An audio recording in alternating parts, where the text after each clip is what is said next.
Welcome, everybody, to the Earth Day 365 Climate Change Speaker Series, part of our Earth Day Half Birthday Week of Actions.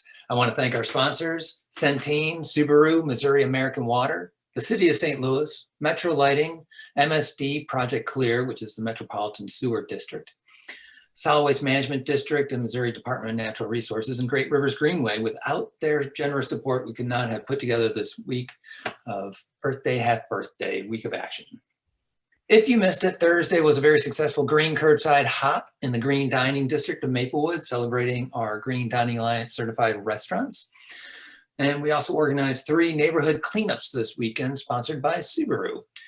One in St. Louis South City, Dutchtown neighborhood, up in North County, St. Louis North County, in the city of Pine Lawn, and in Webster Groves in Deer Creek Park. My feet were in the water today, helping to clean that area up. So climate change is not only impacting our environment, but it impacts our lives, creating stress and trauma that can debilitate our ability to be creative and empowered to connect with our community and affect change. We've had 4 amazing speakers today, each sharing a different perspective around climate change. Starting with Reverend Lauren Buck, who we heard about talking about personal trauma and gender oppression. Zeke Hausfeather, a climate model expert looking at what is climate change and what we can do about it. And most recently, David Lubbock and Myra Jackson, focusing on our Mississippi River that covers the 34-state watershed. And now our 5th speaker today is Marlow Baines, and she's going to talk about how to activate into action through her inspiration and wisdom. She's the youth director of Earth Guardians. I hope that you are able to catch all of our segments. They've all been recorded and will be up on our website at earthday-365.org. If you have any questions for Marlo today while she's talking, please, we'll be monitoring the Zoom chat and Facebook Live feeds. So please feel free to enter that information there. Marlo would love to hear any comments, questions that you have as she's talking or at the end of her talk. And so now Marlow Baines, youth director from Earth Guardians, is an 18-year-old from Boulder, Colorado, born in Seattle, Washington, and raised in the mountains of Evergreen, Colorado. She has an intrinsic and deep love and respect for nature, and I will just sit back and let you all hear her story. Welcome, Marlow. Hello, everybody. My name is Marlow Baines, as you just heard, and it's so great to be with you all here today. So you've probably had a lot coming at you today, so let's start with some deep breaths. Close your eyes. Feel yourself soften in your seat. Feel your feet on the floor. Exhale all of your air out. And breathe in. Pause. Breathe out. Breathe in. Pause. Breathe out. And then on this final breath, breathe deeply into your belly and feel the oxygen give your body this beautiful life-giving substance. Breathe in. Pause. Breathe out. I wish we were in person because talking to a little black dot on my screen is always a little weird, but it is what it is. I know we're in a pandemic, and I'm so grateful that you are here anyways. I am an Earth Guardian, and I'm also an artist. Art is my solace, my home, and my love. It's one of the fundamental pillars of fulfillment in my life. So, if I may, I'd like to start with a poem. It is titled, "Don't You Feel Hopeless?" Mother of 3 looked at me, but don't you feel hopeless? Again, I tried to explain that my sphere gives me inspiration, continuation, compassion. But how will it change? Her tone, desperate, hysteria. Hope had flown years ago, deflated from years of waiting, maybe a gaping hole left by her colleagues' intelligence. Climate depression wiggled so far in her mind, I know her mind was flailing for answers, words swimming behind her eyes, optimism of a silly girl who doesn't understand this world. And I felt angry, angry at the people who made this mother feel this way, angry at my grandfather's belittling, boomer, millennials, what's the difference? Seeming hope, joy, spirit skipped a few generations, drowning our mothers and fathers without it. Trapped in a corner, a sad, lonely wolf, comforting this mother, I felt so helpless. Well, if it doesn't work, the systems will have to be brought down, I said. To blood in the streets, her voice high. I don't know. I only know that my world gives me hope, and it might be stupid, blind hope, but it is what keeps me hoping. I can only be myself, more compassionate, inspire some people, and continue to build a better world, and maybe it won't be enough. And the 3 daughters of the mother won't live past 17, and it was all for nothing? My life a failure that never made anything? Why dwell on the fear that is fed to us in pretty silver bottles, pumped into our veins, infused sedation fear? I have not lived for this cowardly reality. Somehow, it's my voice that is my superpower. So I organize, I write, speech, teach, and in turn, listen, reflect, try hard to change what needs to change, because this climate is a psychological game of how fast humans can obtain a mental evolution. 10 years, my life's only meaning, working on the human solution. The mother walked away to throw her ice cream away. Chili chicken skin chills my skin. Sitting down in the dark, she says, I'm so grateful that you came. I think you woke up all those old white people. You give me hope, Marlow. Belief that our world can actually be saved. And her eyes light with little watery stars swimming behind. It almost feels like her hope has been awakened. Victim deciding to become a healing survivor. Fear tried draining us, but the light overcame always, over and over again. But I'm drained from the experience, so tired of this society dividing more and more for power. My stomach's clenched, I'm draining quick. How does our world have such a juxtaposition of dark and light, so easily persuaded to succumb to the dark? Mine can't withstand this pessimism. I know this was never her intent. Silver stunted daggers bear from my chest. How do I wield it for good? Uses mother's worry thrown to younger generation, so weary they wiped their hands and gave us their blessing. Why did I start with this poem? It's sad. It's about someone feeling hopeless, and it's about me not knowing how to combat it. It's about not being certain in this time of uncertainty, especially now. It was February, prior to COVID. I traveled on a plane to a speaking opportunity at a university in LA. I know, huge thing. And this woman was showing me around town. She brought us to this cute little ice cream shop, and it all started with this question: don't you feel hopeless sometimes? Like you will never win for what you are fighting for? So there's 2 lines in specific that I want to expand on today. First, inspiration, continuation, compassion. And then the second, I can only be myself, be compassionate, inspire more people, and begin to build a better world. These 2 lines are very potent to the very basis of what I will be speaking on today. This is the foundation of who I am. This is the work that I truly believe that we need to do in this world. And I'm going to try to break it down for y'all today. So let's begin. I want to start with this though. So this is who I am. This is who I show up to be. This is my message. And the title of this 17-word poem, Vulnerability. I'll say it again. This is who I am. This is who I show up to be. This is my message. I'm also not an expert. I am making myself vulnerable by being up here, and I'm willing to learn. I am a recent high school graduate, and maybe I will be one day trained in a profession that I'm very passionate about, but that also hasn't been decided yet about what profession I'll go into.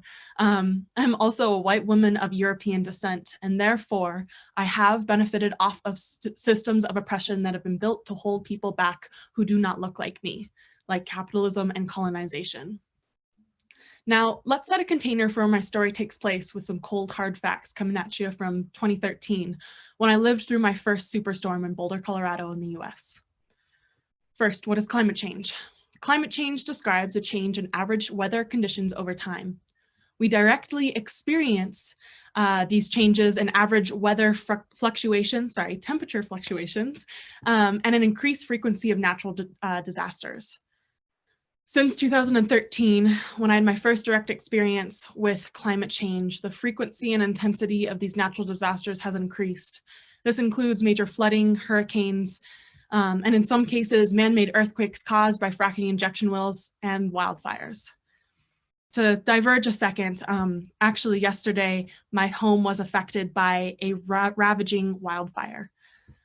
It started at around 12:45 p.m. and within a span of 3 hours, it had expanded to 5,000 acres. I watched as the lovely foothills that I had seen every single day driving into school were burned, and the hillside looked as if it was a scene from Mordor in The Lord of the Rings. So when we talk about these issues, I definitely feel that traumatic response come up. Maybe it's your heart rising up, it's you clenching your body, wanting to go, maybe crawl into a corner, curl up in a little ball and cry a little. So I just wanted to acknowledge that this is an experience that we may have in our life, and it's very much real, especially now. So since 2013, 12-year-old me to the current day, 2020, 18-year-old me, when I had this experience of this wildfire, there have been 98 events that have cost $1 billion or more, according to NOAA, the National Oceanic and Atmospheric Administration. 98 events. To put this into perspective, in the first 7-year period of my life, it has more than doubled in the last 7-year period of my life. So from 2013 to 2020, over 4,000 people have lost their lives to climate disasters. Mothers, fathers, children, people. The sum total cost of dealing with this aftermath, because some people care more about the dollar cost averaging than people's lives in this day and age. In total, these superstorms have costed an estimate of, drumroll please, $598 billion in damage in the US alone. So for all of the economists out there who say climate isn't our first priority, let's think again. The second thing, since the 1970s, 20% of the Amazon rainforest has been destroyed. In the last half century alone, some 300,000 square miles of forest and its ecosystems have been slashed back to bare land. Scientists warn that at a current rate of deforestation, we could lose another 20% of the precious rainforest, and with it, millions of species and plants that depend on this precious ecosystem. This would set off a cascade effect, an apocalyptic feedback loop called dieback, in which the Amazon's denuded land will come to resemble the dry rolling plains of Texas. Forest fires intentionally set to clear land for agriculture have increased by 84% in 2019 over 2018 data, and are on track to increase yet again in 2020, despite Brazil instituting a government ban on fires in July of 2020. Finally, there has been a huge die-off of birds this year in the northwest of the United States. Experts say that it could be linked to extreme weather events, destruction of habitat, drought, and raging wildfires across the US. Allison Salas, a graduate student at New Mexico State University, said, "These birds literally are just feathers and bones, almost as if they've been flying until they can't fly anymore." Since 1970, 3 billion birds have been lost in the US and Canada. Mass die-off such as this can have an effect on populations of both common and sensitive species. Okay, this is all pretty intense and depressing stuff. So let's return to those 3 deep breaths that we started with. First of all, I decided to start with 3 deep breaths because first, I always get a little nervous getting up to speak every time. You'd think it would get better with time, but actually Zoom has made it worse. But it is what it is, and that's why we breathe. The second thing is to bring awareness to the fact that we are all connected by something so mundane, so basic, something we take for granted every single day, our breath. Despite us being separated maybe by oceans or distance, we are still breathing together. And then the final reason I started with the breath is to dedicate it to our time together, to the land, plants, ocean, and waterways that provide us with the health-giving components of the air that we breathe. So I just really want to pause here. That's huge. This beautiful land and ecosystem that we have around us that we are a part of gives us so much, even when we are destroying it and not thinking about it. So take a second to really feel that breath in your lungs and send some gratitude to the land that you love. Maybe it's a favorite location. Maybe it's a river, a lake, an ocean, mountains, alpine forest. This is all connected to us. And so a fun fact, if you didn't already know it, 50% of the oxygen that we breathe originates from plants and forests, all of the beautiful green life stuff that is around us. And then the other 50% comes from our oceans and fresh waterways. Literally, the water that we drink that we need to survive off of also creates the air that we breathe under and around its surfaces. So by simply taking a breath, you're all a part of the Earth's web of life and her ecosystems. We are all a part of this planet. Now, isn't that lovely? If you didn't know that already, welcome to planet Earth. I'm glad that you're here. Take a step outside, enjoy the fresh air, and maybe warm yourself in the sunlight.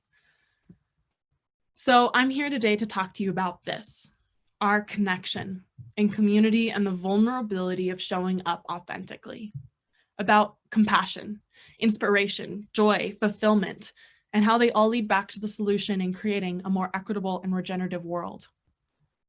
I meant to say future, but honestly, no, I mean world, because it's not even the future anymore that we're worried about, because we need it now.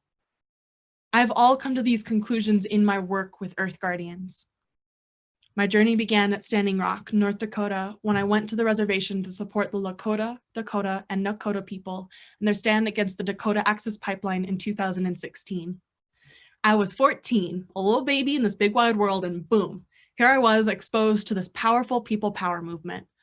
To give you some background, the Dakota Access Pipeline, a pipeline to transport crude oil, was originally proposed to run north of Bismarck, the capital of North Dakota, near predominantly white neighborhoods. White residents were worried about their water being contaminated, and the Dakota Access Pipeline was rerouted. The company responsible for building the pipeline, Energy Transfer Partners, had a great idea to route it further south adjacent to the Standing Rock Sioux Reservation. Despite the same questions being raised on the reservation, this time the pipeline's route wasn't changed. So what happened? People stood up for the water, land, culture, and equality. So here I am, a very young me, and I'm exposed to this very potent power of community, of people power. See, people power gets the attention of people in power and shifts the power. For years, I couldn't articulate what I had experienced, but in the past few years, it finally dawned on me. It starts with yourself, because when you show up authentically, you inspire others to do the same. And then when you have others and a community behind you who are all passionate about this topic or issue that you're bringing up, everything is possible because you have people behind you who are supporting one another. And that's when you're going to see the real change. To drive my point forward, this summer, a U.S. federal judge for the District of Columbia ruled that the controversial Dakota Access Pipeline be emptied pending further environmental review. So after years of legally opposing the pipeline, people power prevailed. And we're talking about Indigenous people of North America, some of the most oppressed and resilient in the world. So having this experience up in North Dakota, I returned to Colorado so raw and ready to get involved within Earth Guardians. And so I became a member on our National Youth Council in 2017. And that summer, I attended a training with 25 like-minded youth. The training was around the climate crisis, solutions forward, and how to stand up for something that you believe in, even if it's not the popular opinion. It was there that I realized I needed a radical change in my life. Actually, root word of radical comes from Middle English, which literally means forming the root, or in other words, at the beginning. So I took this quite literally, and about a month after the training, 2 weeks into my sophomore year, I came to my parents and I told them that I wanted to transition from my public high school to independent study. I told them that I'd had this realization that the difference between my positive Earth Guardians experience at the training and my experience of school was that I was excited to wake up every single day to learn. I woke up excited to be with my peers, to be myself, because I felt heard and seen. I could be vulnerable. I didn't have to shrink myself. I'd realized I'd been shrinking my 6'1" self, which is pretty difficult, at school, and I was so tired of it. So here I was, completely changed because of an experience in healthy community. I left school and spent half of my time pursuing academics and sports, and the other half on my activism work within Earth Guardians. Honestly, bettering myself and building community. I realized that if you are surrounding yourself with supportive people who you can learn from, who you could talk to, and I don't mean even having the same opinion on everything, but people who could support and uplift you from behind, meant the world. I saw myself blossom and in turn saw my peers doing the same. So within my first 2 years within Earth Guardians, I established Earth Guardian crews throughout Colorado, became regional crew director, then became global crew director, and then youth director along Chutesca Martinez. I organized at a global and local scale, made amazing friends and allies, met Greta Thunberg, and spoke at events across the US. It was 2019, the year of the climate strikes, and Greta seemed to be waking up the entire world to the climate crisis. I became heavily involved with local climate strikes in Colorado, and then I had an opportunity to go to Washington, D.C. and New York City with Earth Guardians for the week leading up to the September 20th climate strike in 2019. We lobbied at the Capitol, participated in the Youth UN Summit, and showed up for the 300,000 people strike for climate in New York City. It was on this trip that made me change how I looked at tackling these issues. When talking to politicians about the climate crisis and the impact it has on people's lives, I saw on most occasions that they are not connected to the people they're supposed to be representing. I also saw how adults like to cut off what youth are sometimes saying and say, "Oh, I'm so glad that there's people like you in the world. Y'all are gonna make some great world leaders one day. Know that I'm supporting you here. Great for the, compliment and all, but I need your support now." This is an issue that impacts every generation, every person, every community. I can't emphasize that enough. So in intense frustration, I sat down with one of my close Earth Guardians friends in the little cafe in the UN, and I asked her, what makes us different from any other organization? Because at Earth Guardians, we aren't tackling this issue one specific way. We are not a direct action-oriented organization or political, but there is something so beautiful about the way that we create space for people to be themselves and to feel comfortable being vulnerable. It was after this conversation on these principles, I rebuilt the Earth Guardians Youth Council, which is the main organizing and decision-making body of the organization in line with the staff and board.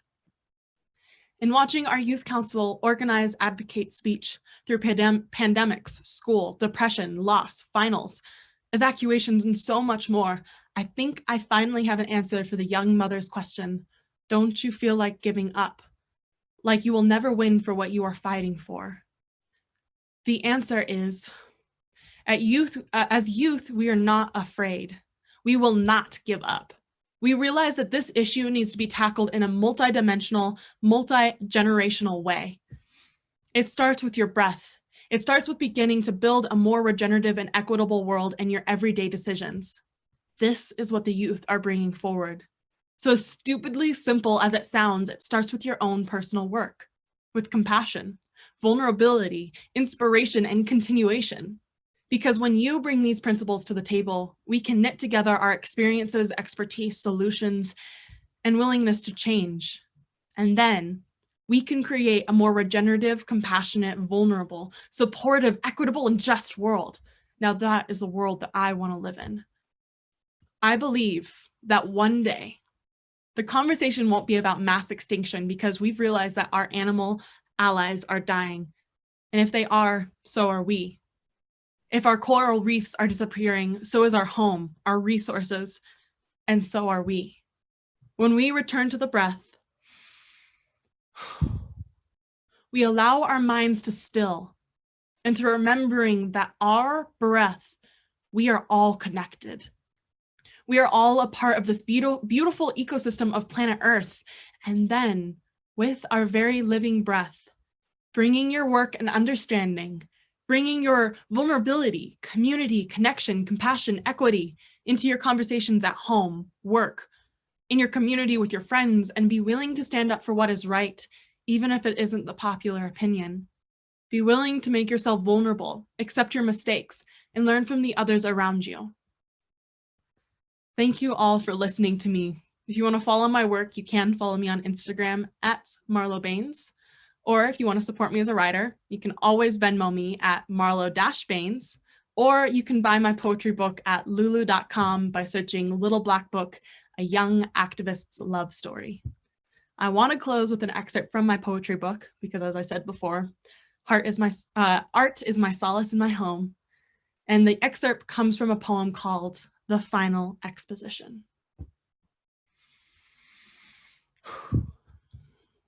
So yes, our countries look different in numbers, names, and social statistics, but I see my country and cry for the pain never seen by the economists, politicians, president, and billionaires.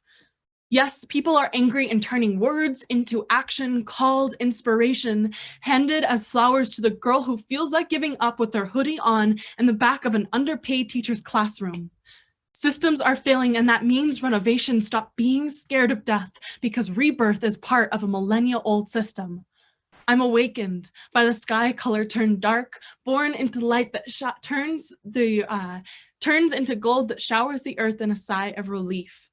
Because emotions are a cycle causing all of us to be human, and nature is loving. So yes, we are waking up in masses of poppy fields that wink black eyes of beauty, interconnected like stars sprinkled in galaxies far on another island. We are different, and yet similarly perfect in imperfect cohesion. My country hurts because maybe it has a disease that they don't want us to treat, but we, the people as the body, need to acknowledge the trauma, be the blood, nerves, and brain to knit it back together. Our people imagined a country. Isn't that lovely? The idea of a competition deconstructed into ideas that are made into minds that can change and call for facilitated collaboration. And one day he'll ask me about politics in my country, and I'll say, our borders are under reconstruction because we've only imagined them. So we can change them, all things being equal. Something so revolutionary that they call it the evolution of consciousness. Isn't that spectacular? And the whole time we realized that people were in power, and that human means keeping our piece of space clean and healthy, and we've done it. And then every night I will go to sleep mystified by the sacred soul that holds our being, and that the youth did it. Adults helped them, and nature bounded and leaped with them. I will weep in this man's presence as I greet him as another human being. We will come to terms that humans' worries are constructed beliefs made by emotions brought by the wrongdoing of people. I am back in the current moment, and he says, your country is perfect, and I smile because I know it isn't. So I say, we are human, and therefore what is a country? And I get back to work smiling, because we are creating change globally. Thank you so much. Marlow, thank you so much. I mean, I have nothing to add. You know, I want your voice to just sit there, right? And everything that you shared, people are saying, wow, what amazing poems. It's like the perfect way to end this weekend. Really appreciate your wisdom and sharing this today with us. Thank you, everybody. Thank you for listening. I hope it gave you a little sprinkle of hope, because it's not only I who am doing the action, but that every single person can bring this into a conversation. And we have multiple conversations every day. So if you just start there, it doesn't have to feel like it's some crazy, huge, intangible goal. But it starts with you as a person, which is pretty easy because we're all living human beings. So yeah. Yeah. What struck me was something about ageism, right? You're talking to someone with gray hair, right? And you're on the other end of the ageism spectrum, right? And people, like, it felt like you felt being dismissed Yeah. as a youth person, or like someone's always asking you, like, oh, you're the young, how is it to be young, right? Uh-huh. I guess I want to know if you have some idea of that sense of keeping yourself able to take risks and continue to be vulnerable all the way through your gray hairs life, right? Because it's so easy to have life experiences that don't challenge us, and we reduce our comfort zone from being very wide, right, to being a very narrow sphere, right? Yeah. And I wonder if you can talk about what you're doing to continue to, Yeah. Yeah. Good question. I love that question. So as I said, as a young white woman of European descent, I have had to really look at privilege within my work in the climate justice movement. And so I think one of the biggest tools that I've learned in that is active listening.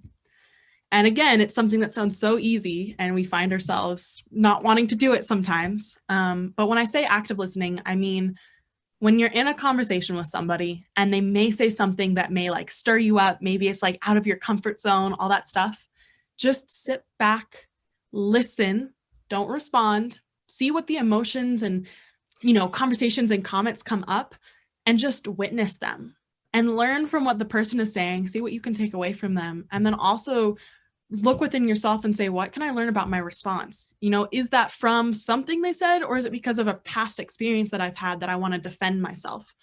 And in that, like, I feel like you find so much common ground in the people that you have conversations with. And I've seen this within my parents, like I've really brought that forward, and even their conversations or how they talk to each other. So I'm like, okay, sometimes just actively listen to one another.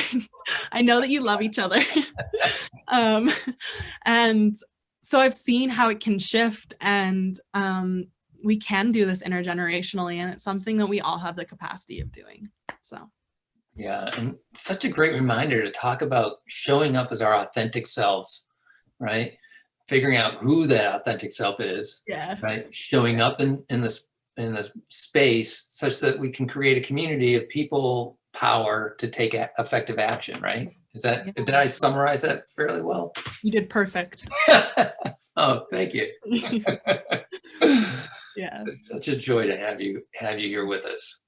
Of course. Yeah.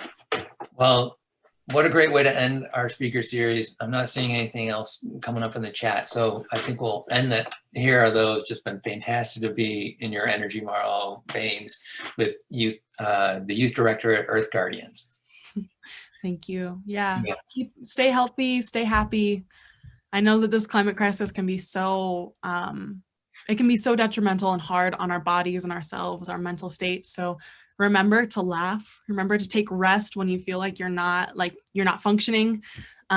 Because even in those sort of actions, they're radical and they are shifting the world slowly, because you can then show up as yourself. You can show up in your authenticity. So keep on the good work, keep learning, keep yourself open, listen, all that stuff. Thank you guys for having me. Thank you so much, Marlow Baines. Please know that we had other speakers today. And so you can visit our website for the recordings of Reverend Lauren Buck, Zeke Hosfather, and David Lovig and Myra Jackson. Thanks again, Marlow Baines with Earth Guardians. And I want to thank again our sponsors, Centene, Subaru, Missouri American Water, the City of St. Louis, Metro Lighting, MSD Project Clear, the Solid Waste Management District, and the Missouri Department of Natural Resources, and Great Rivers Greenway. Without their generous support, we could not have put together this Earth Day, half birthday week of action. Thanks for being a part of the St. Louis Earth Day Festival. Visit our website, earthday-365.org, to see our vendors and other sponsors and connect with them virtually. Thanks so much. Have a good day.